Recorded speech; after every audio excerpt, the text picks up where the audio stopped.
Hey everybody, this is Andy, aka Love Retro BTW, across Twitter, Instagram, and Twitch. I do a podcast every Saturday called Cafe BTW, a morning gaming podcast, a retrospective look at the wonderful world of retro gaming, from interviews to guests. Join us every Saturday, like a Saturday morning cartoon, starting at 8 a.m., 11 a.m. Eastern. Also, if you're on Twitter, please join the brand new retro gaming community, a place to share, connect, and show your love for the retro gaming community. All the links are down below. And remember, enjoy the Gamers Week podcast.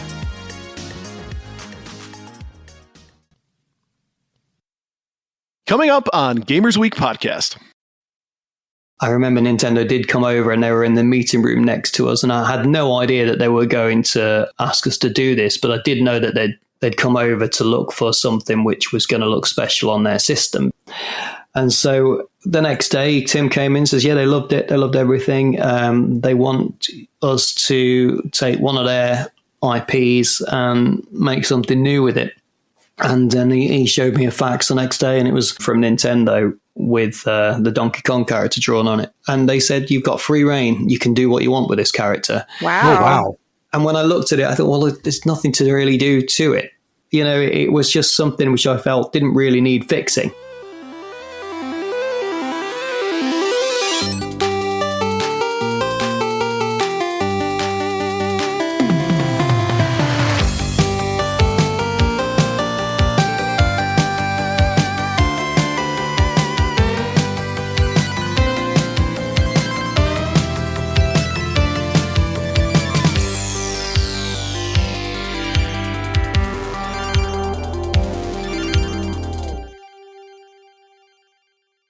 Today, I'm super excited. I got a 1,000 megabit per second internet connection. So, ooh, yeah, I'm going to be super fast. Could just say 1 gigabits? Not really, because I'm a fancy boy. So, Okay. It's also 10,024 Yes, kilobits per second. Yes. Thank you. I am a fancy boy. All right, everybody, welcome to Gamers Week podcast. Like the name says, we analyze the best, worst, and weirdest headlines of the past week in the video game industry. Today is episode 21. Whoop, that means we get to drink legally. And today is Wednesday, May 11th, 2022. And I have two of my favorite people here today. First up, a woman who is still rocking rainbow bright bed sheets and pajamas, Blue Williams. And also with me, a man whose favorite cartoon character and safe word is Beast Man, Donnie G Retro. How are you guys doing tonight? If they had king size rainbow bright sheets, I 100% would rock those. To the Amazons. I'm in the same boat. If they had G.I. Joe or He-Man king size sheets, you damn well better believe my bedroom would be outfitted like that. Mm-hmm. Guys, Christmas is only 7 months away for our two hosts here, so just wanted to throw that out. All right. Well, tonight we have a very special guest, Kev Bayliss. He's a longtime game developer who worked on some of the most iconic franchises in gaming history, including Battletoads, Killer Instinct, Donkey Kong Country, and more. And he'll be joining us a bit later in the show, so definitely stick around. All right, so why don't we take a look at this week's reviews, reactions, and requests. First up from Lyrical Magical J. Not the cup noodles in Final Fantasy 16. This was such a hilarious episode. My mind is blown concerning the Intellivision Play Cable and the Atari 2600 being able to download games. Jay, completely agree. Super cool stuff. And no cup noodles. No cup noodles. Hear, hear. Sanity Crypto says, I must say thank you, Retro Game Brews, for defending blockchain. Well, you know, you are my secret best friend. You just told everybody the secret. I outed it. Oh, my God. Oh, sorry. Cat's out of the bag. Whoops. Shame. Shame. So thank you, Retro Game Furries, for defending blockchain and its positive thing that is not solely crypto or NFT correlated. That being said, Square Enix is not making the same distinction. Blockchain in gaming will be the greatest thing ever once you realize that your console dying, your save states being corrupted, or your profile getting lost in the ether is a thing of the past without you having to buy into Final Fantasy coin or buying Noctis NFTs / rant over. He closes his tags, folks. Closes his tags. A good programmer does.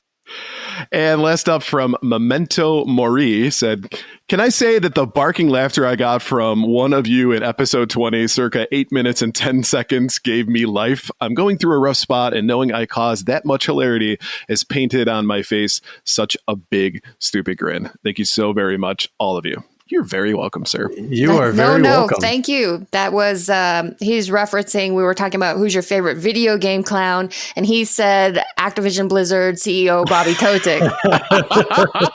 And I still laughing at that joke. Yeah, that was the punchline of the day. So no, thank you. Yes, definitely. Coming in with the wicked burns.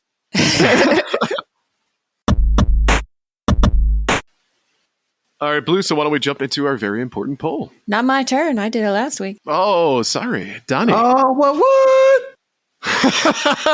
Woo, woo. That's only in the morning when you're cooking breakfast or something. That's only in the morning, man. It's only in the morning. We are idiots. Yep. And now, it's time for the...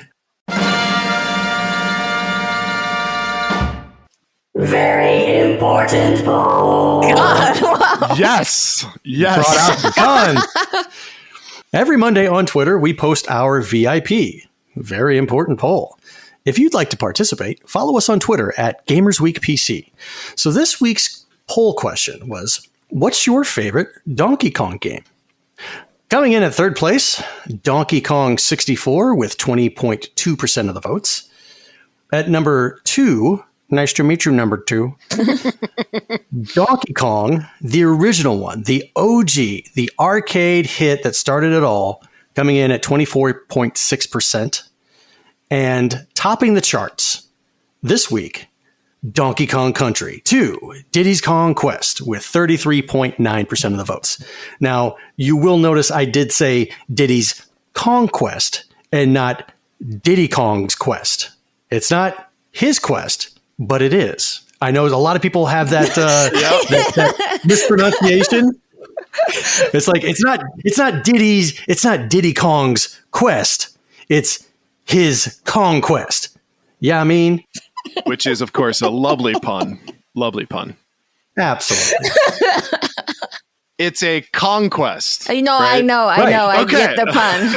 It's your dog. Yeah. So let's take a look at what the other category got, coming in with 21.4%. At C. Holland Art says, I'll admit DKC2 is objectively a better game, but I have so much attachment to the first game. My close second is Tropical Freeze, but I felt that'd be too much of a cop-out putting the most recent game on the list. Recent game, when did that game come out? Like 2013, 2014? It's been a hot minute since we had a Donkey Kong game, so... I mean, if that's your favorite, then that's your favorite. It doesn't matter, in my opinion. DeFi026 says Donkey Kong Country 3 for me. Loved being Dixie and throwing the big guy around where he broke things. Loved rafting around and discovering new places. Level design, everything. At Big Sticky says, I'd say it's between Donkey Kong 1981 and Donkey Kong Jr. for me. My man. I remember having the Donkey Kong Classic cart for the NES that had both games on there. I like the looks of DK Country games, but never actually played them a lot. At the Game Boy GTS says, Donkey Kong 94 for Game Boy. Everything we love about the original, plus like 100 more levels. And at Team Rail says, Diddy Kong Racing. Totally counts, right? Totally. I'll allow it. Totes McGoats. So, Blue, what was your pick for this week's poll? My pick is for the original Donkey Kong Country game. In my opinion, Donkey Kong Country 2 is not really a Donkey Kong game because Donkey Kong's not even freaking in it. Ooh, hot take. Yeah, so hot take. I saw that Ryan got blamed for not including Donkey Kong Country in the poll. Guess what? It was me. I did it. I made the decision because I know that Donkey Kong Country 2 is by far the more popular game. So I was trying to avoid all the people going, well, where's Donkey Kong Country 2? Why didn't you put that in the choices? So it turns out we got that either way. She does control us all, folks. Someone call Elon Musk and tell him we want more than 4 choices for a poll. That would be nice. Right? All of that to say, I like Donkey Kong Country 1. Wise choice. Ryan, what about you? So this was a tough one for me because there are so many good Donkey Kong games out there. You know, the arcades, so like the first one in Donkey Kong 2, even Donkey Kong 3 is a lot of fun. DK Country is probably one of my favorite game experiences I've had on the Super Nintendo. I didn't really get into 2 or 3 because we never had them as kids. And I know objectively, though, for most people I speak with, that say 2 is the best. But for me, it's the Game Boy game, which was the Donkey Kong 94 for the Game Boy, for a couple of reasons. So for one, yes, it's the original game, and it plays through the first 3 levels, right? So it's the barrel level. I think it may just be you go right to the girder level, but you can beat Donkey Kong, and then it goes on to all of these different boards that you can play after the fact. There's like you said, like 100 different levels for it, and it's really well done. You can jump back, you can do like a backflip up to a different level as well. So there's a lot of, just game mechanics that are really good with it. If I remember right, it's also you're looking to get a key to get into the next level. And not only on top of that, if you play it on the Super Game Boy, it looks like an arcade cabinet on the side. So the art is really, really cool. Ooh, neat. So, yeah. So overall, I think that's probably where I've had the most fun with the Donkey Kong game. Okay. I'll actually have to give that a shot. I have the Super Game Boy and I have that Donkey Kong Game Boy cart. So I might have to plug that in and give it a look. Absolutely. Blue, you were saying Donkey Kong, the original Donkey Kong Country. If I'm correct, you've completed that game. You've 101% of that, right? Oh, yeah, tons of times. I replay through that probably twice a year.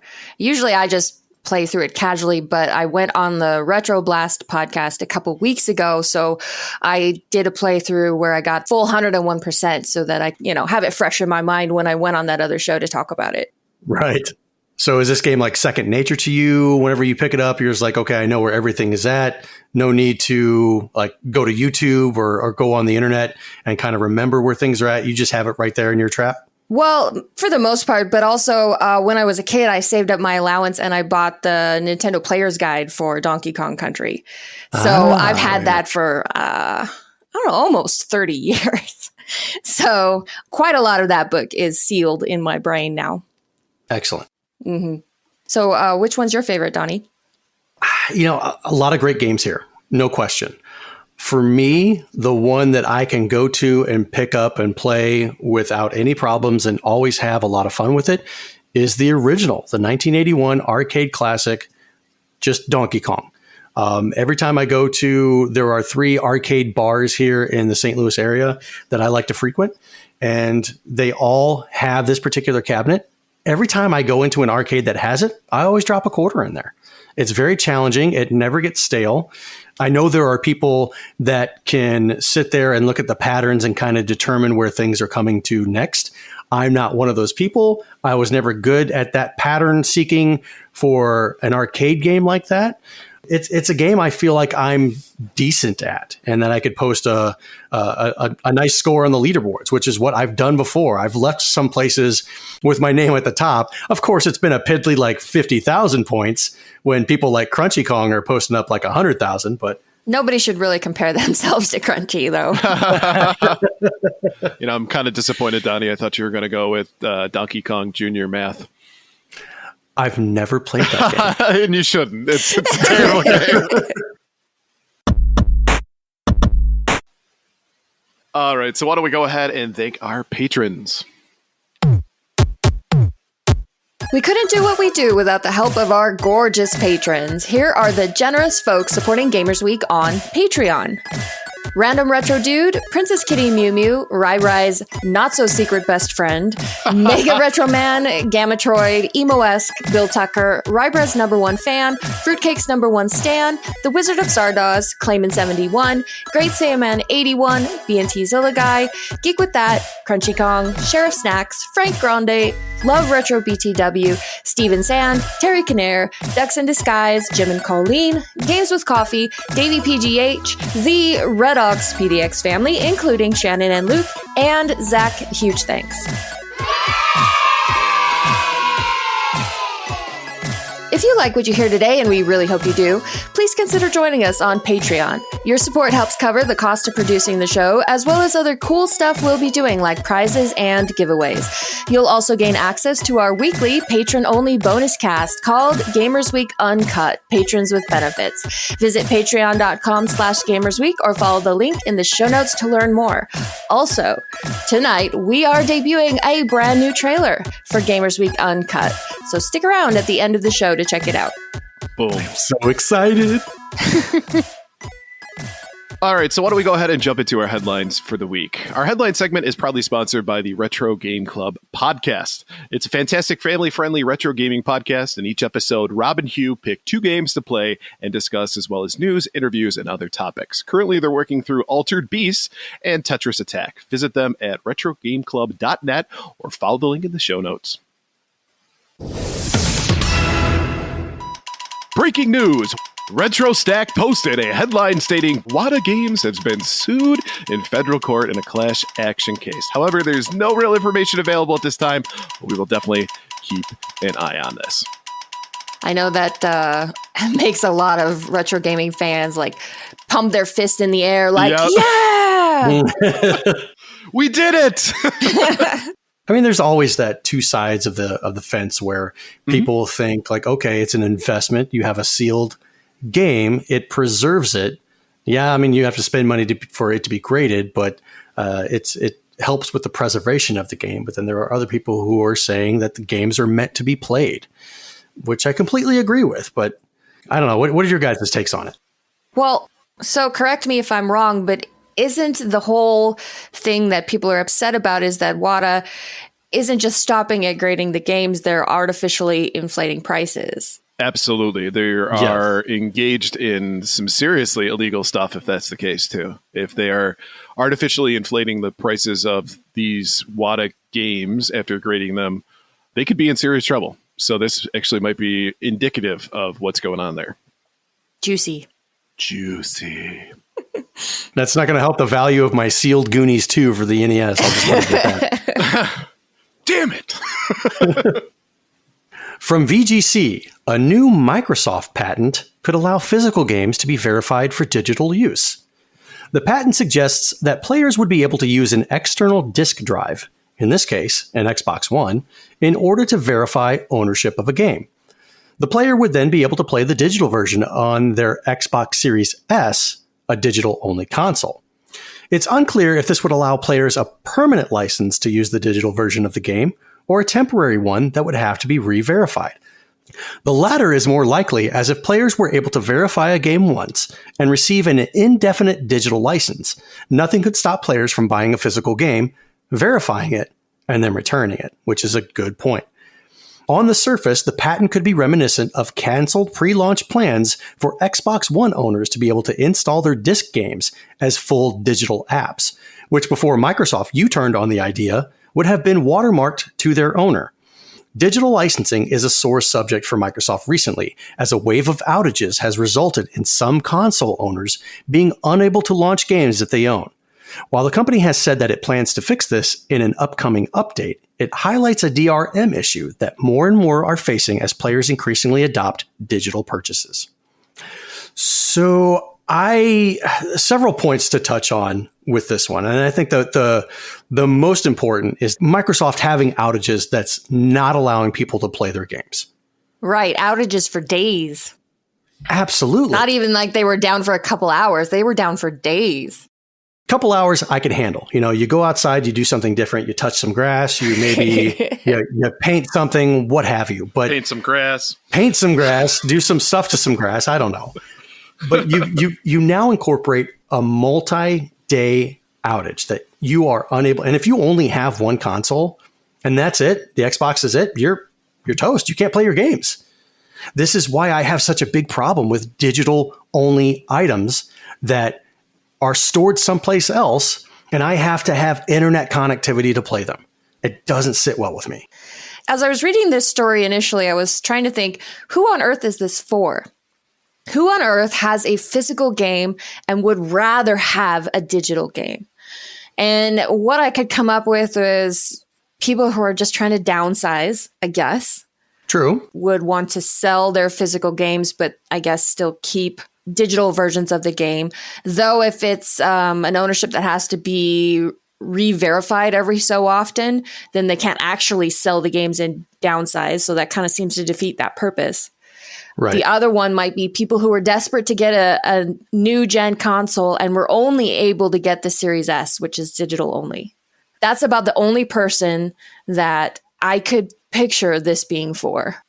You know, I hate to bring this up, but this actually might be an example of a good use of NFTs. NFTs? Why NFTs? So in the sense that what you would do is when you purchase a game, you would have a token for the license for that game. So you'd be able to say, I own this and it's my property, and therefore you'd be able to download it onto any console that you want. And which actually might be advantageous for folks, like you said, that are looking to downgrade. But that NFT license also follows the physical copy of that game. So if it's not in your possession, it wouldn't update on the ledger. And therefore, if you tried to return it, you would lose ownership of that game and then therefore lose ownership of the digital version. But this is only speculation based off of like my understanding of how NFTs work. But that might be the future. Yeah. Ownership. It's a weird use of technology, but speaking with sanity, that actually might be a little bit about what we're looking at. But that's not going backwards. So if you're looking at right now, making it so that you can take a physical game and make it playable on your digital console, that's kind of, that's not something that's going to happen now. So the interesting part about this, though, is that they've already realized that like the biggest pitfall of this whole thing is that you got a whole bunch of people are going to go into Walmart, pick up a bunch of games, and then return them and just be like, yeah, I got the digital game. I paid nothing for it. Well, here's the question. Does Walmart even allow you to do that with disc-based games? Oh, that's a good question. I didn't. Yeah, nobody will let you return it once you've opened it. It's not like the good old days with a cartridge-based game that if you didn't like something, you could easily return it and they would rewrap it and resell it. As far as a disc-based game, from my understanding, if you bought it, you take it out of the store and you open it up, it's yours. They will not accept a return. Interesting. I have not returned a disc-based game in decades, so I don't know offhand. That's because nobody will take them. Maybe. It just never dawned on me. Yeah, I think the best you could do is buy the disc, get the digital game, and then like sell it at GameStop or something. Get some of your money back, but not all of it. Right. That's definitely not good. You're cheating the system. And I'm all for cheating the system. I mean, don't get me wrong. Because you just sounded like you weren't. Right. Fight the power. Hack the planet. You're screwing over the other consumer. All right. The person that you're selling that game to, who now goes to try and redeems the digital license of that specific game and can't because you still own it. Right. So I think this goes back to what Blue was saying earlier, where who is this for? Honestly. Mm-hmm. It's for those people who were only able to get a Series S, and so they went for it. And I think that's about it. But we've talked so much on the show recently about Nintendo, Sony pulling digital games, closing digital storefronts. Right. So I guess I don't understand why on earth you would have a physical game that's yours and you would trade it in for something that they can probably take away from you in a couple years if they feel like it. I'd rather just have the physical game. Mm-hmm. Okay, next up from Destructoid. U.S. judge rules Valve should face antitrust lawsuit over Steam policies. A U.S. district court judge has ruled that publisher Valve Corp should face antitrust litigation for the operation of its PC gaming platform and digital sales store, Steam. As reported by Bloomberg, the dictum was handed down on May 6th by Judge John C. Kofanor of the U.S. District Court for the Western District of Washington. Kofanor stated that, in his opinion, Valve is in a highly favorable market position, and that this could potentially enable the company to use market dominance to exploit or intimidate its developers and customers. The case, initially filed by developer Wolfire Games in the spring of 2021, concerns several elements of Steam's operation. These include the 30% commission taken by Valve on sales, the ability to withhold keys and revoke publisher privileges, and Valve's favored use of controversial most favored nation policies, a technique used by many online outlets to drive up prices, particularly in the United States. Previously, Valve was among a number of publishers, including Capcom, ZeniMax, Bandai Namco, and Koch Media, fined by the European Commission over antitrust concerns. Despite online sales increasingly becoming the foremost form of modern retail, the rules and regulations in regard to consumer and distributor rights remain somewhat ungrounded. Very interesting. This lawsuit is pretty similar to ones against Amazon and Apple. Mm-hmm. The interesting thing is that both Amazon and Apple won their suits. Ooh. So while I think that Wolfire Games definitely has a case for Steam having an unfair advantage in the marketplace, for example, they can dictate that developers will not sell their games anywhere else for a lower price than they do on Steam, which in a way allows Steam to unfairly inflate prices, kind of like we were talking about before with WATA. So I think there is a case to be made. It just precedent of similar cases the last few years doesn't seem like they have a great chance at winning. Right. So I'm kind of confused here. Is that the reason why people are saying that they have such a huge market share, is because they're widely known and people flock to them to download games? According to Compare Camp, Steam owns 75% of the digital gaming landscape. Yep. 30,000 games in its library, the world's largest distributor of PC games, taking up 75% of the global market share. So 3 out of every 4 games. Yeah, not quite a monopoly, but pretty darn close. Right. Okay, then somebody else come in and do something similar that Steam is doing. Well, that's the problem, though, is that there are barriers to entry for that. So the investment that would be required in order to just play in the same league as Steam takes a lot. I mean, Epic had to essentially create the phenomenon that is Fortnite in order to be available for that. Now, granted, there are plenty of other companies out there that have the capital to compete, but they lack the reason or motivation, if you will. Yeah, and it's not so easy to go into an industry, I guess, where there's already an established big player. It's like everybody who's tried to become the next Twitch has failed.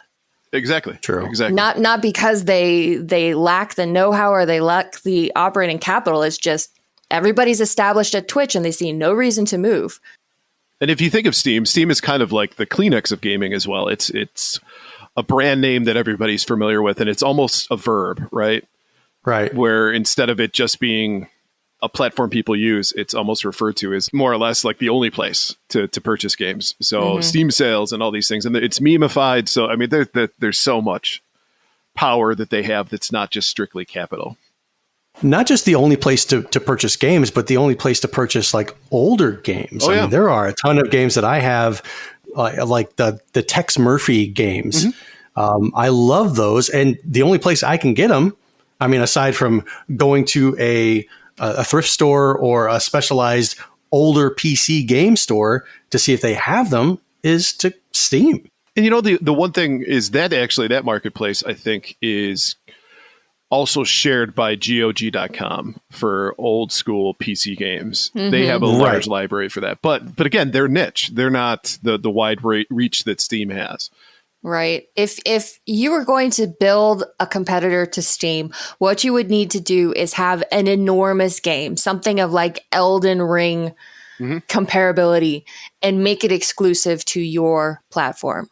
And that would get people's attention. But if you're just going to offer the same games that everyone else has, then they're just going to keep going where they're most comfortable, which is at Steam, especially if Steam continues to dictate what prices people could sell their games for on your platform. That's the biggest part of it, is that even if you started up your own and you tried to cater to the indie development crowd by saying, hey, you know what, half price or whatever, they would say, well, I'm going to sell a lot more games on Steam than I'm going to sell with you, so I have to stay with Steam.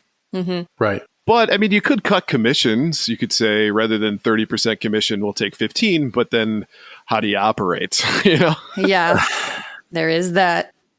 And I mean, basically what we're talking about here, the way they're acting and just their space in the marketplace, they are essentially a monopoly, if we think about it. This is what the antitrust laws were put in place to curb because of everything that was happening in the late 1800s, early 1900s. It's that this was a desire to break up companies that had become too powerful that really dictate the marketplace. And that's them. And, you know, that may be a mixture of a few things. It may be just that they're successful. So that's why it's worked out so well with them. And then they realized that they were being successful. They said, all right, you know what? We're going to eliminate competition too. So we're going to put in these draconian laws or policies that prevent people from coming in. But because they've done those things is why, honestly, it sounds to me like that's the definition of a trust.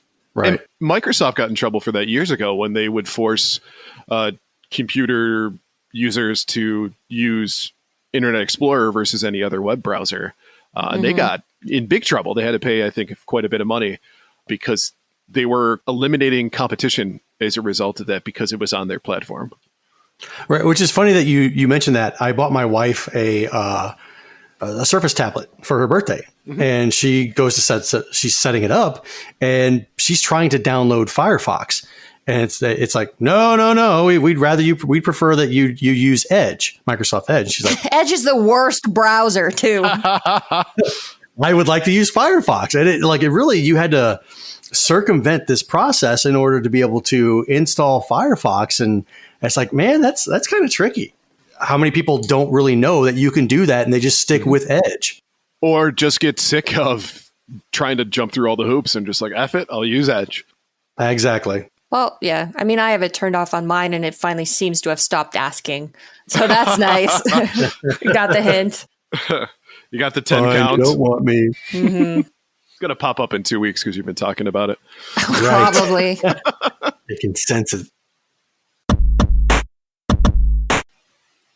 All right, next up from GameSpot, Zelda Ocarina of Time among 2022 World Video Game Hall of Fame inductees. This year's latest inductees into the World Video Game Hall of Fame are a quartet of influential titles. Ms. Pac-Man, Dance Dance Revolution, Zelda Ocarina of Time, and Sid Meier's Civilization will be placed in the Strong National Museum of Play's Hall of Fame. I've heard of that before. Sounds familiar. Yeah, standing outside other influential games from history. This year's selection beat Assassin's Creed, Candy Crush Saga, Minesweeper, NBA Jam, Parappa the Rappa, Resident Evil, Rogue, and Words with Friends to receive top honors. Each of these games has had an impact on the video game industry, popular culture, and society in general.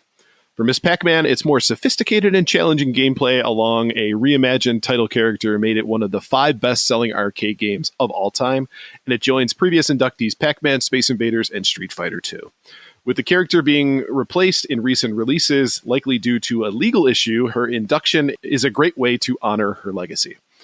The World Video Game Hall of Fame at the Strong Museum was established in 2015 and annually adds new games into its Hall of Fame. Last year saw Animal Crossing, StarCraft, Where in the World is Carmen Sandiego, and Microsoft's Flight Simulator honored for their contributions to gaming. I don't believe that Ocarina of Time, I know a lot of people love this game. To me, it's boring.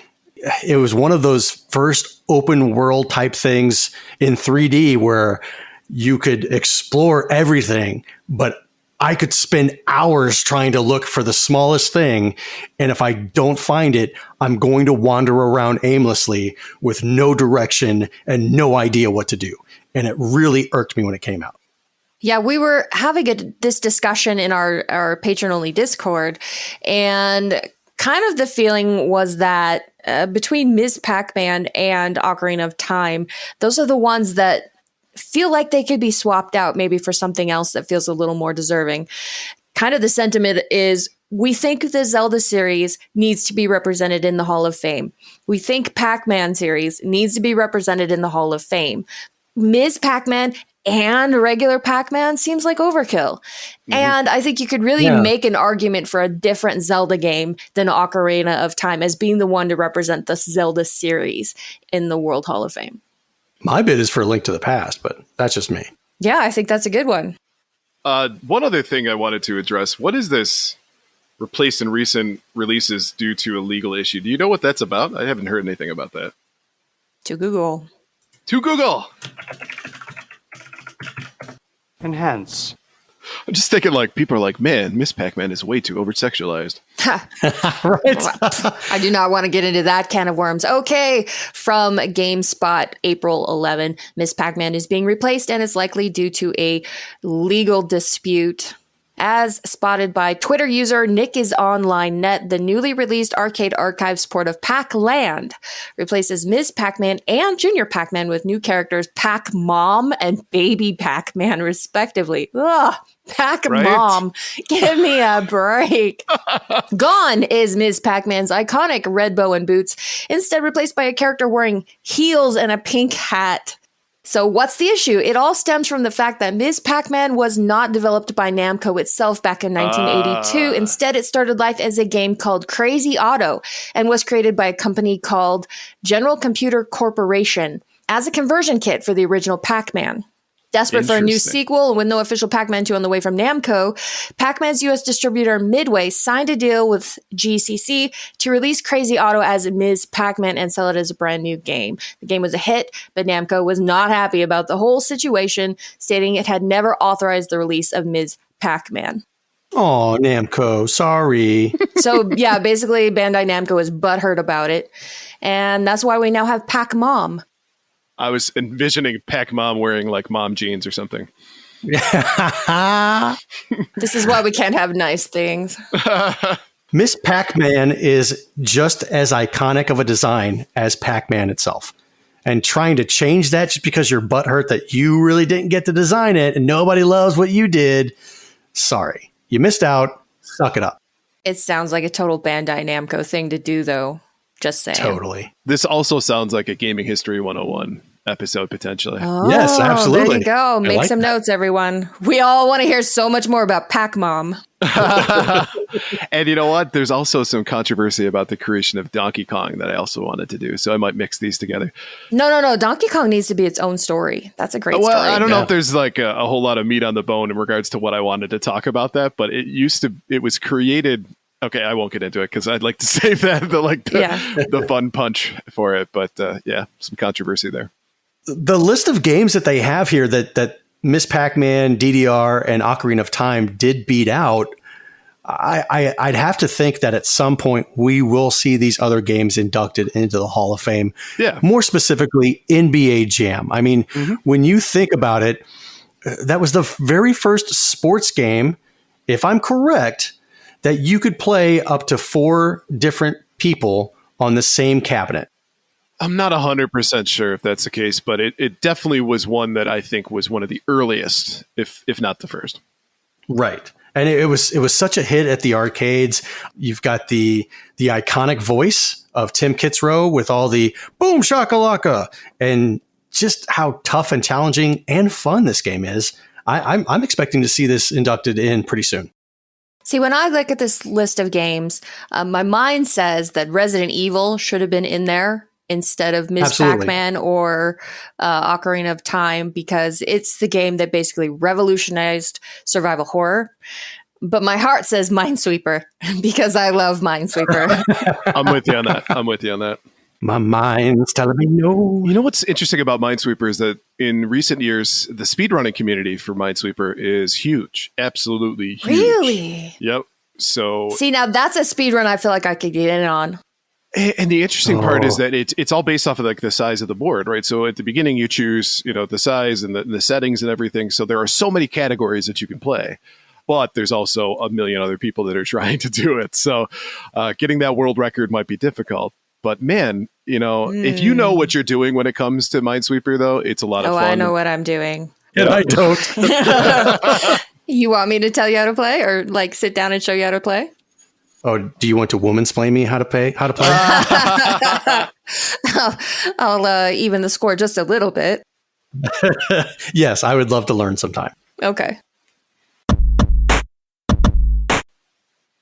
All right, so why don't we take a look at our top new releases for the week? Ayuden Chronicle Rising, Xbox Series X and S, Xbox One, PC. Ayuden Chronicle Rising, is an action RPG set in the same world as Iodine Chronicle, 100 Heroes. Features town upgrading mechanics and fast-paced combat, a prequel to the world of the Iodine Chronicle, 100 Heroes. How many times can you say Iodine Chronicle? I know, right? Iodine Chronicle, Iodine Chronicle. And that's a little blurb on Epic that's meant to sell it. Iodine Chronicle, however, lost me when it says town upgrading mechanics. Right. Oh, you don't like everything from Quintet? I don't know who Quintet is. ActRaiser, Soul Blazer, Terranigma, Illusion of Gaia. Oh, okay. When I hear the term town upgrading, that makes me think of like Clash of Clans or some shit, where I'm upgrading my base and all that crap. Yep. Which sucks. Yeah, absolutely. That's why I thought of it. So I guess I'm mistaken. Salt and Sacrifice. PS5, PS4, PC. A once peaceful kingdom is plunged into chaos by encroaching tides of mages, merciless embodiments of elemental chaos.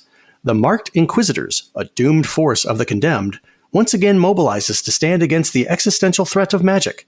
The follow-up to 2016's Salt and Sanctuary, one of the premier 2D Souls-likes. Evil Dead, the game. PS5, Xbox Series X, S, PS4, Xbox One, Switch, and PC. Step into the shoes of Ash Williams or his friends from the iconic Evil Dead franchise and work together in a game loaded with over-the-top co-op and PvP multiplayer action. Play as a team of 4 survivors, exploring, looting, managing your fear, and finding key items to seal the breach between worlds in a game inspired by all 3 original Evil Dead films, as well as the Starz original Ash vs. Evil Dead television series. I must say that, hands down, is the one I'm most excited for out of these 3. Mr. Dead by Daylight wants to play Evil Dead the game. I know, and that's the first thing that I saw is like it was exactly like Dead by Daylight, and Ash he's a playable character, or he was as a DLC in Dead by Daylight. He was very fun, and now that we get to have him in his own game, in his own environment that spans all of the 3 movies, which I'm assuming is Army of Darkness as well, which is I love that movie. Yes. I'm looking forward to giving them my money. And by the way, I noticed that Ash versus the Evil Dead television series was on Starz, which if they haven't used this line, I think it's a huge mistake, which is watch on Starz, S-Tars. S-Tars. That's amazing. Yeah, man, hugely excited for Evil Dead game in this sense, because I don't like horror movies, and I think I've expressed this on many occasions, but for something about the Evil Dead that I've always enjoyed, it's the humor into it, especially Army of Darkness. Army of Darkness is a hugely humorous film, but just the action sequences and the jump scares and all that stuff, to bring that into a game, I mean, I am probably expecting more out of this game than it's going to deliver. Right. But just the nostalgia factor of being able to play as Ash. Does anybody know if Bruce Campbell is doing any like voiceovers for this? Because that would seal the deal for me. Yes, he is voicing. Yes. Nice. Victory. And it releases in 2 days. So I have to decide on which platform I want to make this purchase on. I'm actually leaning towards picking up on PC. Hopefully the graphics and the frame rate will be the best through PC. So that's my hope. I think I'll probably go with PC for myself. I'll get more play. It'll have more play value for me with the PC since I spend most of my time there anyway. Sweet. So Blue, what's your choice for this week? Well, Iodine Chronicle, normally I like action RPGs, but there's a lot of things in this little blurb that are kind of turning me off a little bit. So I think I'll probably pass on that, which leaves me with Salt and Sacrifice. I didn't play Salt and Sanctuary, though I do own it, but it looks great. Souls-likes are fun, so that would be the one that I would go for. To me, though, a 2D Souls-like game sounds horrific as someone who doesn't play the 3D version. So 2D to me sounds like you're taking out an element of mechanics. So yikes. That sounds like a really tough game. Just got to get good, scrub. Never do, though. I mean, we already have Comic Zone, so That's true. Do we really need another 2D Souls-like game? Touche. All right, so as many of you know, we did a giveaway last Friday for a copy of Lego Star Wars The Skywalker Saga for the Nintendo Switch, provided by our awesome friends at J&L Games. So let's go ahead and announce our big winner. Drum roll, please. Oh, yeah, I get you're probably going to do that. With No, the sound effect, now I'm going to leave that one in because it's funnier. All right, so we are pleased to announce Red Ox wins this month's giveaway, and may the force be with her. Big thanks to everyone who entered, and if you didn't win, you can still purchase the game at jnlgames.com or check out the show notes in this week's episode. All right, before we bring in Kev Bayliss, this segment is proudly sponsored by the Elitist Podcast. It's a show where three friends and occasional guests play games about video games, including trivia, game show games, and more. Here is this week's trivia question. While not an official movie adaptation, this game is still widely regarded as the first game inspired by a movie and was one of the first to spark the debate over violence in video games. Tune into the Elitist Podcast this Wednesday to hear the answer. You can find the Elitist on your favorite podcast platform. We'll also have their links in the show notes. I'm going to say my first instinct is Tron.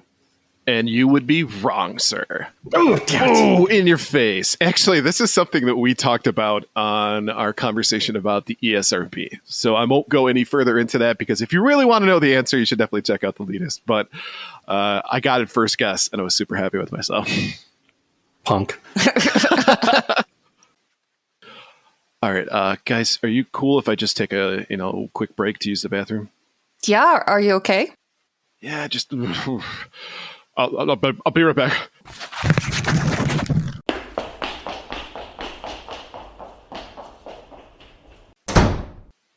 Must have been the pate. I told him to go easy on the oysters. Oh, probably put a lot of hot sauce in them too. Well, should we go ahead and bring in Kev and just start chatting? Yeah. Let me go get him. Okay. Hang on a second.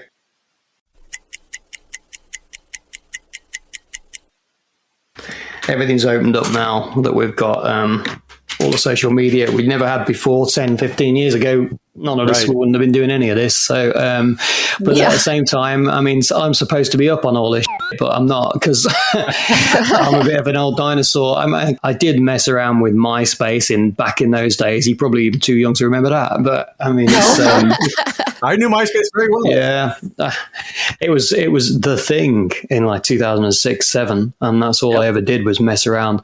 I even bought myself a laptop in case there was a MySpace emergency when I was in this band. So, but it's MySpace been and gone. Facebook, I don't touch that anymore. I've just whittled them down to just Twitter and YouTube. But I have recently re-signed up for Instagram and TikTok and that, see if I can sort of branch out a little bit more, but it'll be just more of the same stuff. I say we bring back MySpace. I've got no problem with that. MySpace was great, and then it went all, I don't know, they did stuff to it and it was unrecognizable and it was unusable, but it was great as it was back in the day. I could sit there and select all the playlist of songs that I want on my homepage when people came to visit. So that's it. Yeah. That was fun. If you had your audio on at work or whatever, and you go to somebody's MySpace page, and all of a sudden you've got this blaring death metal coming through the speakers, you're scrambling to try and turn it down. Yeah. Like, no, not on MySpace. No, not at all. I mean, everybody that used it. Well, I mean, most people used it for bands, and we were in a band, so we had ours going through that. Check out a band called Voodoo Johnson. Voodoo Johnson. Yeah. Uh-oh, he's laughing. Actually, we were pretty good. We were going to support Europe and everything, and then I fell out with the guys. I'm made up with them now, but that's me on the throne on some of the pictures. Oh, cool. Making some noises, and they were they're getting heavier and heavier and heavier. So, but they were good. They weren't a bad band. I'll have to add this to the rotation. I'm not familiar with this. Me neither. I actually missed you at the Midwest Gaming Classic this past weekend. I stopped by the booth, and on Sunday you had stepped away. I think David Wise was there. Okay, right. Okay, and on Sunday, I think I just went off to take some footage of the show, and I've just been filtering through that myself, and it's absolutely terrible because I just walked around with my mobile phone and moving it around just makes you feel sick because it's just like me with a mobile phone. It's not like a professional camera or anything. And like, this is unusable. So I might just edit it and just put Midwest Gaming Festival in 30 seconds because that's about the only amount of footage that's usable. So I wasn't gone for very long, but I know we were rushing around that day, so that's probably why it's such bad footage, because I think we left at about lunchtime because it was quite a fleeting visit. We got there on Friday evening. This time last week I was just pretty much arriving there. Okay. And then had something to eat, went out to the Up and Down place that was there, that big arcade bar, and then next day, a day at the show, I got soaking wet in the evening. And when we were walking back from where we went to eat, so we missed the party, and then Dave fell asleep, so we were all party animals. And we didn't make it to the party at all. Next day, had breakfast, went to the show, 12 o'clock, packed, went home. So it was quite a trip. You got out of there. Yeah, I think we'll need to, next time we come, whatever trip we do in America, we need to come for more than a day and a half, because it takes its toll on you. Oh, I bet. So that's brutal.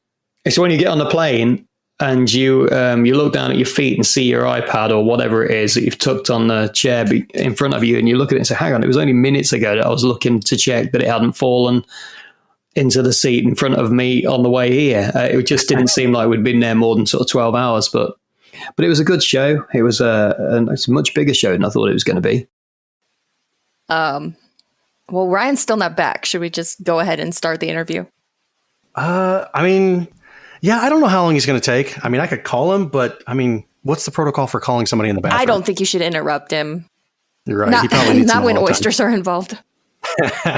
All right, let's just start the interview. Okay, thanks everyone for joining us for this special interview with Kev Bayliss. He's a longtime game developer who has worked on some of the most iconic franchises in gaming history, including Battletoads, Killer Instinct, Donkey Kong Country, and more. Kev, thank you so much for being here. We are so excited to be able to chat with you. You flatter me. Thanks very much for asking me. It's great to do these interviews, and I just wonder how long it's going to be before everybody gets fed up of me talking about the old days. But as long as people want to do it, I'm happy to get involved. So yeah. You can talk about the old days as much as you want around us, because that's half of what we do anyway. All right, so jump into the questions. Can you tell us, what were your favorite video games as a kid, and how did you decide to make the jump from being a gamer into game development? As a kid, I guess it started off when I was messing around with the Space Invaders and stuff like that, when I discovered those, and my brother got himself an Atari VCS 2600, and I don't know, I loved playing on that, but I think we sort of progressed from that and moved on to, I don't think you had them over there, but we had a computer called the ZX Spectrum and the ZX81. Right. I think you had it. I think it was called a Timex over there. But we had the Commodore 64. And there was a game on there, a fighting game that I loved, called Way of the Exploding Fist, by a company called Melbourne House. And it was just a one-on-one fighter. It featured great big sprites, and I had a couple of samples in there, some digitized sort of voice. And so when you hit somebody, it really sounded quite sort of, had a good impact. Mm-hmm. So I love that game, and it got music, and I was a real martial arts fan anyway then, so any fighting game was good. But that game, Way of the Exploding Fist, was probably my first favorite game. I'd spent quite a lot of time messing around with graphics on my home computer and trying to make the odd sprite and things like that, and going into my brother's room and messing around with his Spectrum and just sort of making bitmap graphics and putting little demos together. Nothing special. But when I was about 16, I went to college for a short while, and there was a local arcade not too far away from the college. And I used to go in there with my friend Doug, who actually also ended up working at Rare Limited. And he and me were both martial artists. And so any fighting game was for us. We'd try it out. And I think we were playing Karate Champ in there. And then we just wondered what this game was that people were playing alongside us. And I didn't really understand what it was. All I could ever see was somebody throwing a box around. And then we sort of moved over to it and discovered it, and it was Double Dragon. And we just played it and became masters of that. And it was just one of those games you knew you'd get yourself a good half an hour's worth of play if you both sort of teamed up, and you only played it really to fight against each other in the end. So, right. But I think I went to college for a little while, and I was kind of bored of it because I was basically doing the same things that I was doing when I was at school. And it wasn't really the kind of stuff I wanted to do because all I really wanted to do was art, but the options weren't available for me at school. So I was only 16 and I saw some advertisement in the local paper for a company that wanted an artist.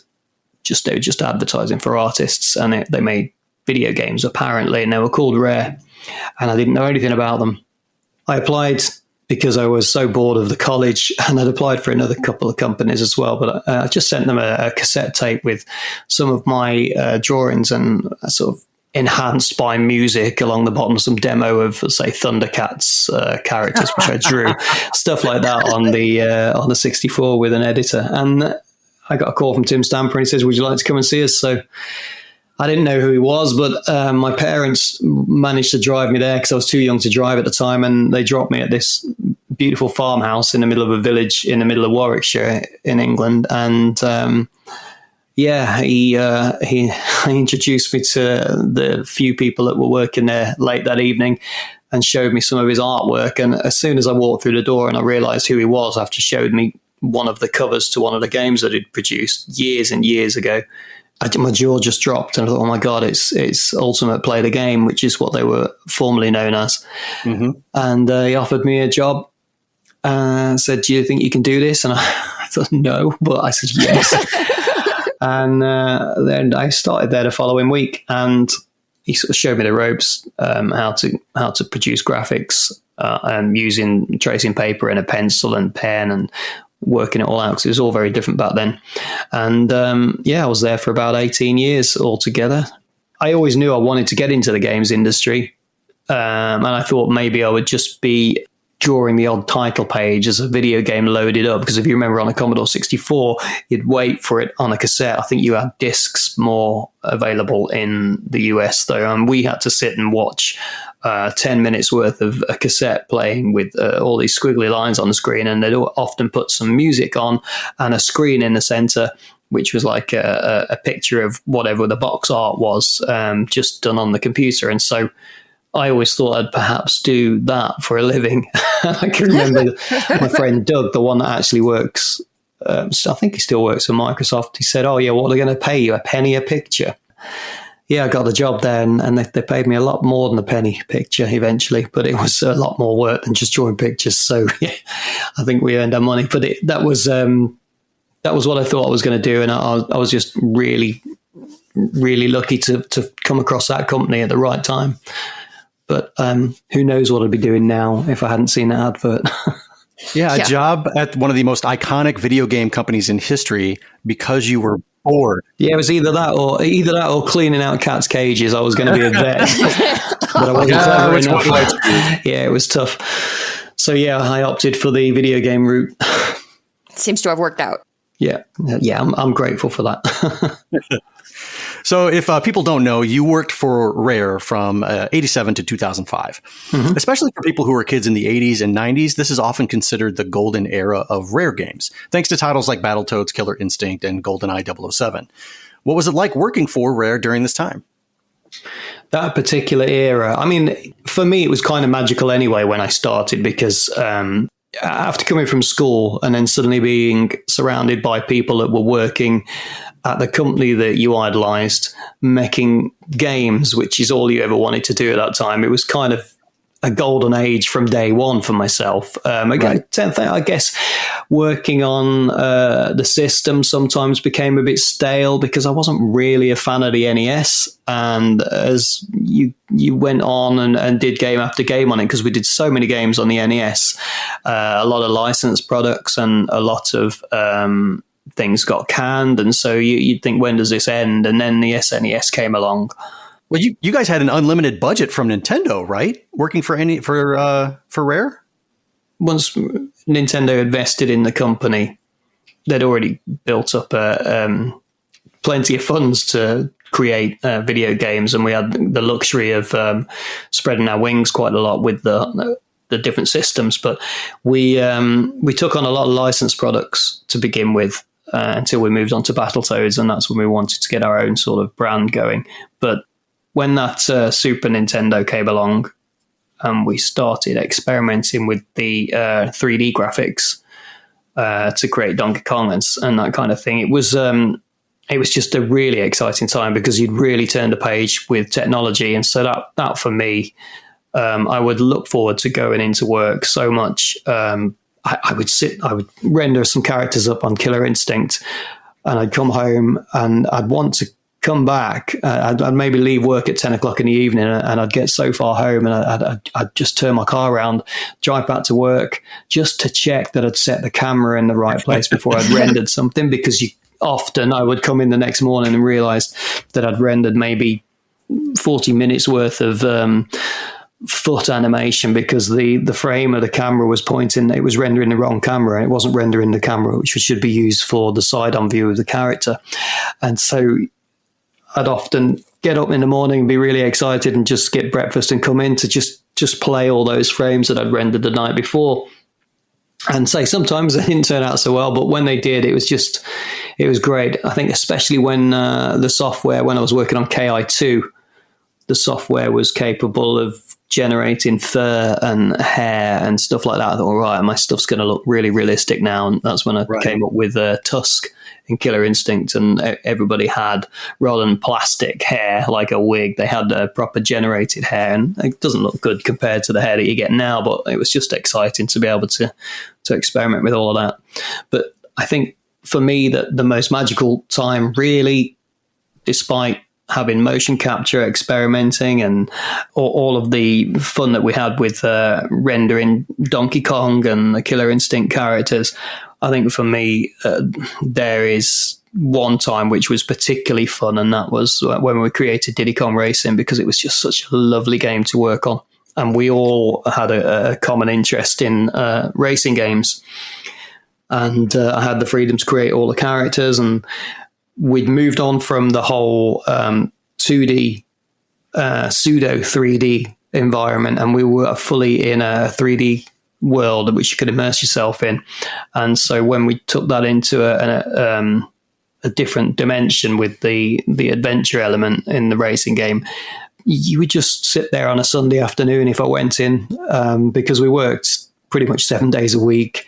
I would just sit there and get in the car or the hovercraft or the little plane and just sort of explore the levels that we were making, and just sit there and reverse out of the tunnel just so you could see the reverse lights coming on the car and stuff like that. But it was just fun. And I think that era was very different, because you'd suddenly broke free of all of the restrictions of a static screen and only moving left or right or whatever. You'd suddenly got a world inside the console rather than, something that was two-dimensional. Mm-hmm. So that was a brilliant time. So along that same era, you were tasked with redesigning the character Donkey Kong, who was, of course, created by the legendary Shigeru Miyamoto. What was it like to take on that kind of task? Were you at all hesitant to touch something like that? No, really, because it was just what I did every day.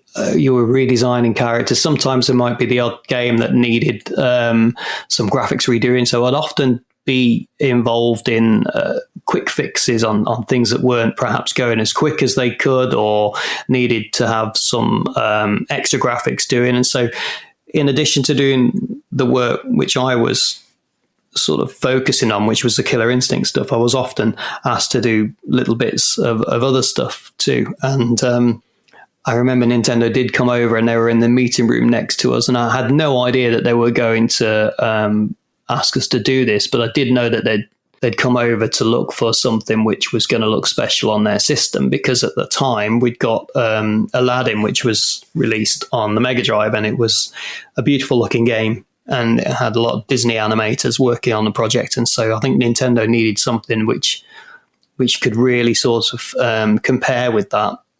I just happened to be working on KI, which was then called Brute Force. and there was a meeting going on in the next room. I knew Nintendo were there, and then Tim said they wanted to see the stuff that I was working on, because I knew that was happening and they were coming to look at what we were doing, but I had no idea that they wanted to start a new project. I just thought it was just coming to see what we were actually up to, because I think they already had a portion of the company at that time. And so the next day, Tim came in and says, yeah, they loved it. They loved everything. They want us to take one of their IPs and make something new with it. And then he showed me a fax the next day, and I've still got them actually. Somebody kindly sent them to me. They just managed to salvage them from years ago. Wow. Just a wad of faxes from Nintendo with the Donkey Kong character drawn on it. And they said, you've got free reign. You can do what you want with this character. Wow. Oh, wow. And when I looked at it, I thought, well, there's nothing to really do to it. There's nothing wrong with it, So I guess it was a little bit generic because they were just black and white pictures. There wasn't any color or anything. And I knew Donkey Kong, and I spent plenty of 10 pences trying to get to the top of the girders in the arcade, and I never could. But, it was just something which I felt didn't really need fixing. But we were supposed to be making a platform game from it. So you couldn't have this great big ape that faced the camera all of the time and threw barrels around, running around in a platform game without some sort of modification. So I was I was hesitant to change it too much. And so I kind of kept the shape of the body as it was, but just made it a little bit more compact, because I was thinking along the lines of the limitations that we had on an NES and on a Super NES. You tend to make everything sort of fit inside a square box so that it works well with the platforms. So I made a very compact looking picture. I think it's floating around on the internet, and just changed the eyes. And if you look at the eyes, they're basically the same eyes that I put on the Battletoads and every other character that I've ever done. Really, it's just like two, but it's just the way I draw them. So I stuck those on it, and I didn't know whether they wanted a T-shirt on the guy or whether we wanted to change it too much. And then I didn't get any real feedback other than, they're happy with it. I think we had another guy also working on some concepts too, but Tim settled on that one, I think, because it was just compact. And then he just said, Kev, because I was already spending a lot of time with the 3D software, just get modeling it. And I modeled it up, and we didn't really need to present it as such, because once it was built, anything looked good in that 3D rendered style. And so once we'd got a little sort of podium with the 3D version of this little sketch that I'd done, it was just a scribble. It just looked great. And then once I started moving it around, and you saw the shadows of his fists beating on his chest, and the whole thing sort of came to life and looked really solid. So they loved it, and they said, yeah, get on with it. And then they wanted, of course, a sidekick. So I created Diddy as well, which was just, I think they wanted some kind of gameplay element linked to the character. And so we gave him the tail and the cap, and altogether they made a pretty good team. And they look way ahead of their time, I think. Right. At that point in time. So, but that was all thanks to the amazing equipment that we had. So it's good. So speaking of Diddy Kong, whenever you go back and play these, or whenever you were playing these games, who do you prefer, Donkey Kong or Diddy Kong? You know what? I've never completed Donkey Kong Country. Really? Half the games I've worked on, I've never completed, because half the games I've worked on, I've never really even played, because I think after the era of working on NES games, we went through a phase of working on Super NES games, which took longer to produce because there was more graphics involved. And I think most of the games I worked on the Super Nintendo were canned because they went in one direction or another direction. And then we started messing around with the 3D graphics. And so a lot of my time was spent focusing on that. But once you've finished a game and you've got that many graphics to do for the game, the last thing you want to do is sit and play it and play it and play it. Aside from, I must say, KI and Diddy Kong Racing, we did play quite a lot. But with Donkey Kong, I hadn't got the time to invest on it because I was already working on KI, and then immediately would work on KI2, and then it sort of just passes you by. And then the team that were working on it then work on Diddy Kong's Quest, all of the rest of the Donkey Kong Country series, and I'm on whatever the next big project was. And so you kind of focus on what you were working on. So I didn't have that much time to play video games then. And it's only in the last sort of 6 or 7 years that I've rediscovered them.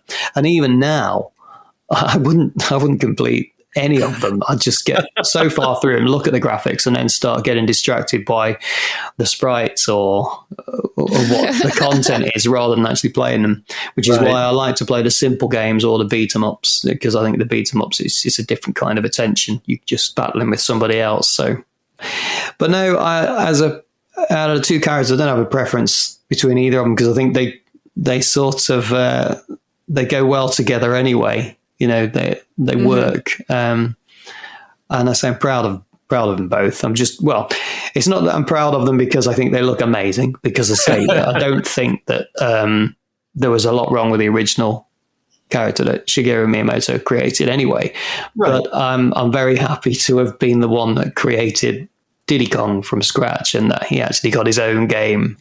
Mm-hmm. And so, yeah, I appreciate them both, and I love that they're still actually a thing today. I know we never expected that to happen. He's your baby, and he's very popular still.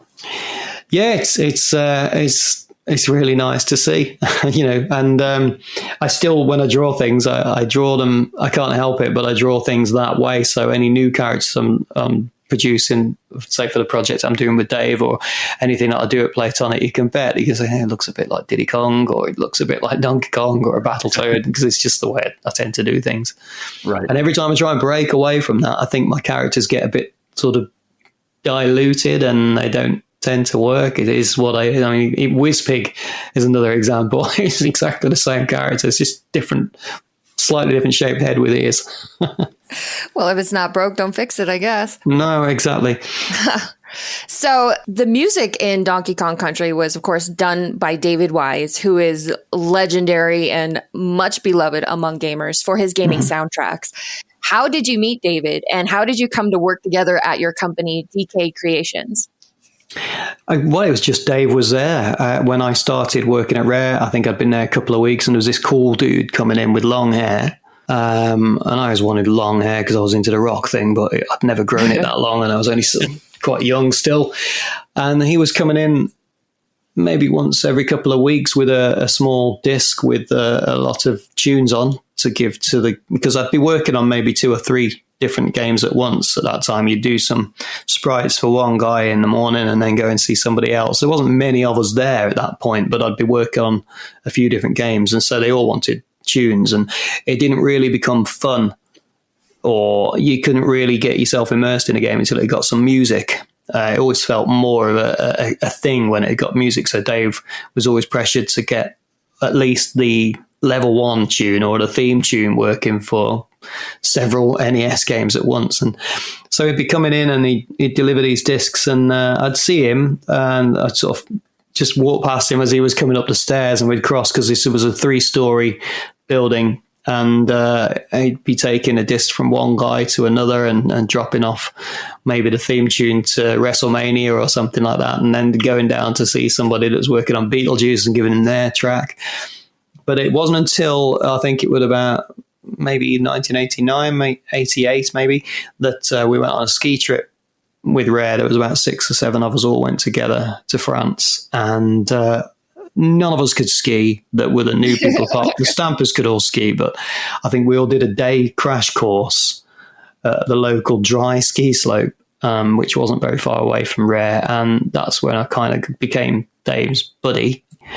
I remember Dave shared a room with a guy that didn't take to the skiing at all. I think he just decided, well, we'll go out together, and I sort of bonded with him then, and we just kind of learned to ski together, and it's still something we do a lot of. We love skiing, and we love to also perform together, because he's always done the music thing, and I think about 1997 I started doing music with him and playing the odd silly covers band stuff and performing in pubs and bars and stuff. And we said, well, a few years ago, we said, let's try and do that on a bigger scale in our spare time. because we enjoyed doing it, and we've known each other so long. I mean, he was my best man at my wedding a few years ago, nice. and it's just we get on great, and so it just seemed like a no-brainer to do something together after knowing each other so long. Right. So what do you do with your new company right now? We wanted something that we could perform on stage, and when we get asked to do all these lovely retro conventions, we can't make any money or sell anything that doesn't belong to us, and we would never dream of doing that. So, it's great to play all the music, but you don't earn any money for it. And we were getting invited to so many of these things that it ends up costing you money, regardless of whether your accommodation's paid for. So wouldn't it be great if we came back with a bit of money rather than spending, looking how much you spend in a bar and on food, etc. So we said, well, we should do something anyway. We've been together so long in the industry that I'll come up with some characters and a story, and we can have some subject matter to actually perform on stage then, because my first idea was to do like a musical, try and tell a story on stage and grow it into something. And so I came up with the Salamandos characters. And it was the difficult thing was trying to decide how we can make it work whilst also both having a 9-to-5 job. And so I use graphic software, Dave uses music software, and the social media element. So I decided the best thing to do is create a digital comic. So I've got time then, rather than having to write a whole book or a whole story, I can drip feed it to the public. And we can also create a brand before eventually it becomes a video game, which is what we'd love it to be. And we're all positioned in the right place because I work with Playtonic Games, and we're all very heavily connected with people in the industry anyway. So it's likely that it'll become something more than a comic. But at the moment, it's it's a slow burning sort of project in the background, but we're really enjoying doing it. And so when we've got the time, which is for me, it's every evening, I'll just be spending some time either building a model or creating the next story, which takes a lot of time. And Dave will put some music together. And then the idea is it's more than just a comic. It's slightly interactive, and we might hide everybody that we know, their links, people that are relevant, retro game collectors and people like that within the story, or we'll add some tutorials or some advice and concept art. So it's more than just a comic, but they're only small episodes, but they've got some exclusive music written for the comic to give it some atmosphere, and hopefully it'll become a lot more than that. But I think at this stage, we're just sort of building that brand, but we're getting approached by so many people saying, is it going to be a game? And I imagine it will be, as I said, but at this stage, it's still at the comic stage. So if it does eventually become a game, what are the odds of it being released on something like the NES or the Mega Drive or the Super Nintendo as like a homebrew? It would be lovely. It would be lovely to see it on an older system, but I think we've got that much potential on the new system to sort of do something really special with it. I wouldn't say that it would be restricted to any one system, but it'll be a thing before I've left this earth anyway. It'll be something. If it's a retro game on an NES or an emulated system, that's cool, but it's got the potential to be more than that, because every time I think of something new for the story, which I got the basic bones of the story down a while ago, it's just got a lot of potential to take it in a lot of different directions. So, okay. So yeah, quite excited about it. And we're just enjoying doing it at the moment. It's just good fun. So in addition to graphics and character design, you've also done your fair share of acting for video games. Thinking back on your voice actor credits and motion capture actor credits, what was your favorite gaming acting role? I love how people refer to it as acting.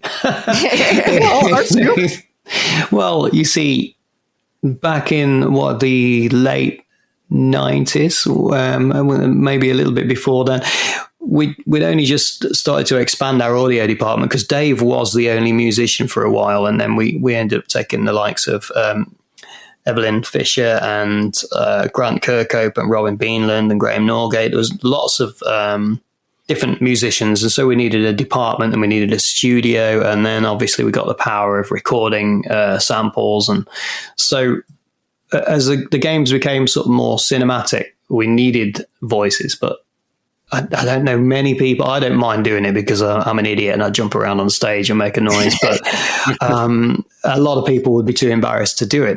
And also, if you were making the game, I think in particular was KI, I knew exactly what I wanted the guys to be, what kind of noise I wanted them to make, because I knew what was happening in the game, whether they were getting hit hard or whether they were delivering a punch, which was going to take so many seconds or whatever. So it was kind of easy to just do it yourself. But we hadn't really got a proper studio, and we hadn't got professional voice actors. It was just down to those people that wanted to step into this sort of homemade booth and almost suffocate and try out different ways of making different voices for the different characters. And I think Glacius, he was different because we had to make him sound a bit like an alien. And so what does an alien sound like? I think I decided to go and get some yogurt from the kitchen, fill my mouth with that, and start making noises.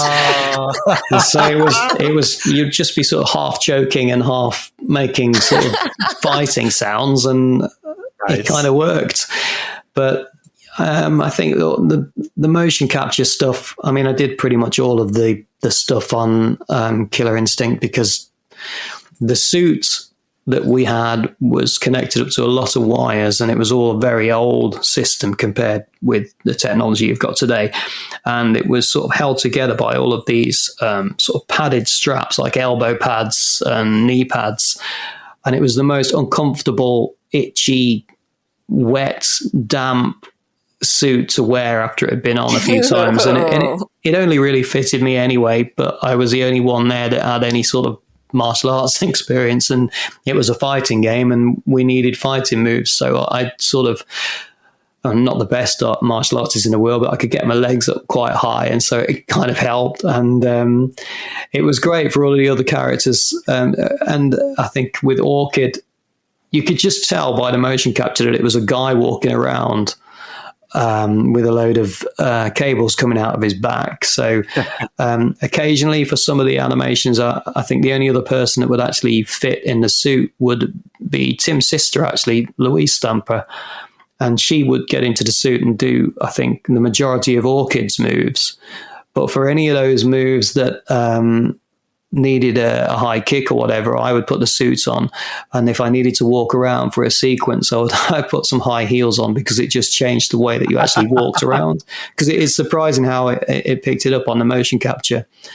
But there's some extremely funny footage of a wireframe dinosaur running around and falling over and getting onto a treadmill and then limping away and getting off it. And I used to just howl in laughter looking at the data, because you'd see this wireframe sort of model moving around exactly as you did it. And you could see there's the point that I'm crying, and there's the point that I'm too tired and you'd see this Riptor just sitting down on a chair, his foot sort of tapping and lifting up what you could see must have been taking a drink of tea or something like that. And it's just, all that data must exist somewhere on a DAT tape at Rare, but I wish I could get hold of that. But that was my acting, if you call it acting experience. It wasn't really acting, but people did it that wanted to do it, and it was good fun. It was really nice to be involved at that level.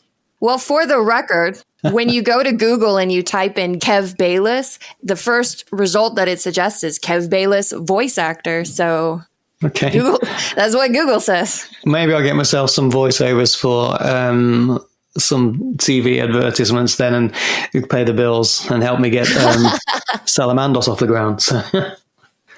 So what you're effectively telling us is that you didn't do the moves for Orchid. You didn't do the splits or the handstands, the spinnings, and all that stuff. That was somebody else, right? No, that was me, but with the aid of a crash mat. I think Louise did because she had the two batons, didn't she, that she used as weapons. I think I'd tell Louise, can you do this? And she'd sort of mirror what I was doing while I was standing sort of a couple of feet lower than her on this sort of do-it-yourself stage, this makeshift stage that we'd created. And for a lot of the moves that were extreme, then I could always get the data and move the model in 3D, and so I could make her do the splits, or I could make the backflip happen. And I think a lot of the characters, like Cinder, I remember I did the backflip for him and it really hurt my back, but you only had to go so far, and then you could just tell the rest of that. I could just pick the character in the software and rotate it 360 degrees, and then I could tell it to render that out so it looked like you did a whole somersault, you know? So again, with Orchid, yes, that's right. She did her handstand split kick, didn't she? No, Louise didn't do that.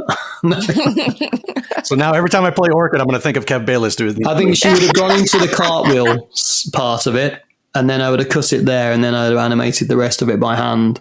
And so that's how we took care of the things that were too dangerous to try, because there was no health and safety.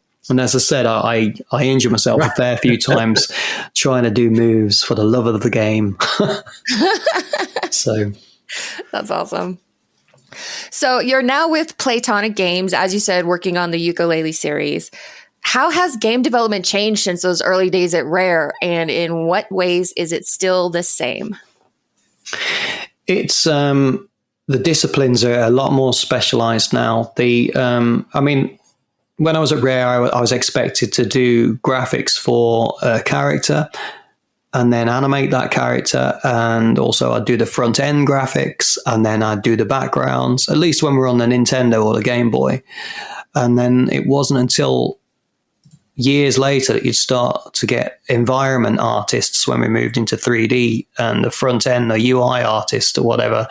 And the disciplines have become more split, or animators or concept artists. So to begin with, for an artist, you're a lot more specialized now. And because I did take a break from the industry and I took about 10 years away while I was doing my silly music thing, when I stepped back in, and I say it every time, everything that I wished for when I was in the industry in 2005 was suddenly available. You could have self-shadowing and reflections and full hair particles, all the things that you wanted, and it ran at 60 frames per second. And now it's there. I appreciate it all, but it's funny because it's sort of lost some of the magic, because there's nothing left to the imagination anymore. It's all just, it is there. You don't squint your eyes or say, I think there's nothing to hope for anymore either. There's nothing I could wish for to make the graphics look any better, because you can do anything. But the job that I have now is I might be training people a little. I may be putting together a presentation to say how we're doing a certain concept, or I might be working on the front end of a game. Depends. But now that we've got more people at Playtonic, our roles have certainly become more specialized, and I would model and I can animate, but I can't animate as well as Gary can, and I don't know all of the rigging tools that Gary knows and the animators know. And so I'm predominantly a modeler, a concept artist and a modeler, and so and mainly for characters, because we've got concept artists there now that are way better artists than me at drawing environments. Some fantastic people at Playtonic Games, and I'm really proud to work there too, because in such a short space of time it's become such a sea of talent. It really is. And we've got about 2 or 3 years ago we had quite a small art team, and through the pandemic, while we're all looking at our teams screen, while we're all sort of communicating because we're all working from home, I think we had about 3 artists some days to talk about what we were actually up to, and we were obviously doing various projects. But now I look and I've got a screen full of artists, which is great, and every one of them is brilliant at a certain discipline. And so I think now you have to be mindful of how all the other disciplines work, and you have to know how your model's got to be set up for that animation. Right. And it's good to have that knowledge of how they're going to have to manipulate it or whatever. But the way that you implement something now too, when you put in an asset into a game, I used to just take a disc up to somebody and we'd just look how well or how unwell I decoded it, and then you'd look at the mess on the screen when the sprite was all, his head was where his feet should be and everything like that, because it was all a very analog sort of procedure. You'd have to literally work it out in your head, type all of these numbers in, and then give somebody a disc, and then they would read the disc in, and if you did it wrong, it didn't look like your graphic. And then we moved to that whole digital age, and the editor meant that you could undo all of your mistakes, and when you saved it, everything, what you saw was what you got. It was what it was. But now there's so many things to go wrong, because your character is made up of a shader and a material and a bone structure, and the way that the assets are all organized, it's quite complicated now. So you have to have an understanding of the whole thing.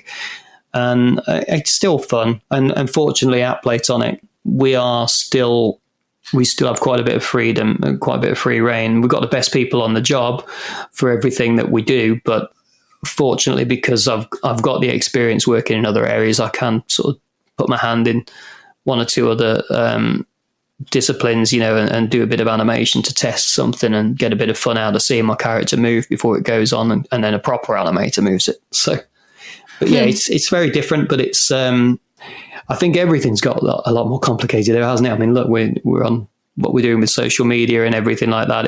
It just doesn't stop at social media. Everything has a knock-on effect, and there's always some other new piece of tech that you need to learn, or some key that you need to make this work. It's just how things are now, and game creation is just the same. You don't expect it to have got more and more simple as time goes on, but it's actually way more complicated. But then when you look what the games are actually displaying now, I don't think people appreciate, because if they're not from a development field, then they wouldn't really know. How would they know what work goes into putting a game together? It's a huge ordeal. So, Kev, thank you very much for taking the time out of your day to talk with us about the history and your life. One last question is, where can people actually connect with you online? I think at the moment I changed my Twitter handle just recently again, and it's Fulgore and More, at Fulgore and More on Twitter. And if you want to check out the Salamandos project that Dave and I are working on, and that's David Wise, of course, legendary video game composer of Donkey Kong Country and many other games. We work under the name DK Creations Limited, which is Dave and Kev Creations, which just happens to be the same initials as a very popular video game. Exactly. Let's see what you did there. Pure coincidence. But yeah, it's dkcreationslimited.com is our website, and you can find out more about us on there, or you can follow at DK Creations Limited on Twitter. Perfect. All right. Well, thank you again, Kev, for taking time out of your day. We really appreciate it. And it was so fun to talk to you. Brilliant. Thank you very much for asking me to be part of the show, and have a good day. Thank you. You too. Have a good evening. Cheers. Thank you.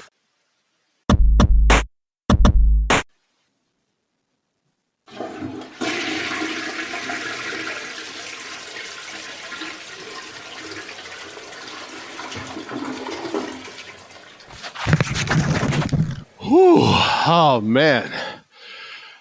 You good? Yeah, thanks, guys, for waiting. All right, is Kev ready to interview? No, he left already. Wait. He left? Dude, we've been at this for like an hour. Are your legs numb? I just lost track of time. What edition of Good Housekeeping were you reading in there? Probably like 6 of them. It was Martha Stewart Home Living, thank you. Oh, what did you learn to bake this time? I learned how to crochet a massive doily for my dining room table. So, I pumped that out while I was... never mind. You don't want to hear about that. You pumped that out? I don't want to hear what you pumped out while you're in there. Well, I'm sorry you missed Kev. Maybe we'll get him back here for a second interview. Sounds good. All right. So why don't we wrap up today's episode? So thank you for listening to episode 21 of Gamers Week Podcast. And a big thank you to the Retro Game Club Podcast, the Latest Podcast, and Love Retro BTW for sponsoring this episode, as well as J&L Games for sponsoring our giveaway. Don't forget to check out their links in the show notes. And if you want to connect with Gamers Week, follow us on Twitter at GamersWeekPC. Email us at gamersweekpodcast@gmail.com. Visit our merch store at gamers-week-podcast.creator-spring.com. Or if you want to do it the easy way, follow the links in the show notes. And join us on Patreon at patreon.com/gamersweek. Finally, since you made it all the way to the end of the episode, please leave us a rating and a review to let us know how we did. We really do value your feedback. While you're there, consider subscribing to iTunes, Spotify, or your podcast platform of choice. Remember to stick around to hear the new trailer for our patron-only bonus cast, Gamers Week Uncut. It's sure to be good. Hope I don't find you nitro.